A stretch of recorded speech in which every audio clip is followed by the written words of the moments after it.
Be ready? Start. Political federalism is a defining feature of the Indian Constitution, enabling a balance of power between the union and state governments. While the Constitution of India leans towards a strong central authority, it also grants substantial autonomy to states to manage their affairs. The Supreme Court, as the guardian of the Constitution, has played a pivotal role in interpreting and preserving the principles of federalism. Through its judgments, the court has clarified the scope of federalism and resolved disputes arising from the distribution of powers between the center and the states. The framers of the Indian Constitution envisioned a cooperative federal structure. Unlike a purely federal system, India adopts a quasi-federal model as described by Dr. B.R. Ambedkar, where the union holds more powers, especially in times of national emergencies. The division of powers is outlined in the 7th schedule of the Constitution, which categorizes subjects into the union list, state list, and concurrent list. This framework allows the union and states to legislate and govern within their respective spheres while providing room for collaboration. The Supreme Court has been instrumental in defining and defending the boundaries of this federal framework. In the landmark case of State of West Bengal versus Union of India (1963), the court held that India is not a federal state in the traditional sense. It emphasized that the Indian Constitution creates a single polity where states do not enjoy the sovereignty characteristic of classical federal systems. However, the court also underscored the importance of respecting state autonomy within the constitutional framework.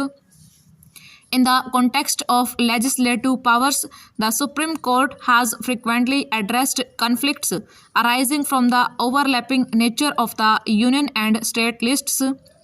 In ITC Limited versus Agricultural Produce Market Committee (2002), the court clarified the doctrine of pith and substance, allowing legislation to remain valid even if it incidentally encroaches on another legislative field, provided its primary objective falls within the legislature's competence.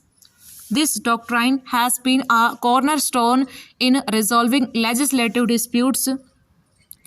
Another significant principle is the doctrine of repugnancy, applicable in cases of conflict between central and state laws on matters in the concurrent list.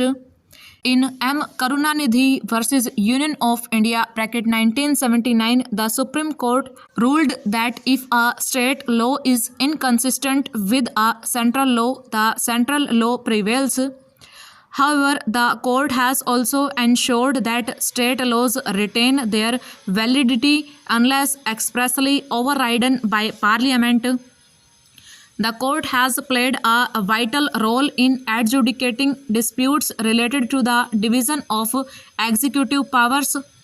In the case of S.R. Bommai versus Union of India (1994), the Supreme Court set strict guidelines for the imposition of President's rule under Article 356. This judgment was a landmark in protecting federalism as it curtailed the arbitrary dismissal of state governments by the center. The court held that the use of Article 356 should be based on objective material and is subject to judicial review. In recent times, the Supreme Court has addressed issues of fiscal federalism, especially in the context of the goods and services tax. The GST regime implemented through the 101 constitutional amendment introduced a dual taxation structure requiring cooperation between the center and states.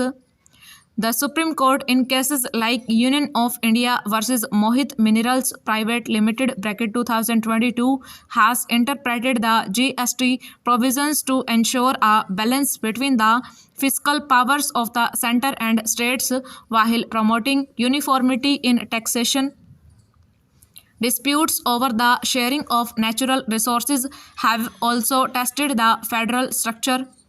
In the Kaveri water dispute and the Krishna water dispute, the Supreme Court has acted as an arbiter, ensuring equitable distribution while considering the interests of all stakeholders. These judgments highlight the court's role in maintaining harmony between states in the spirit of cooperative federalism. Federalism also intersects with the question of state autonomy in governance. In Government of NCT of Delhi versus Union of India (2018), the Supreme Court clarified the powers of the Delhi government vis-a-vis the Union government.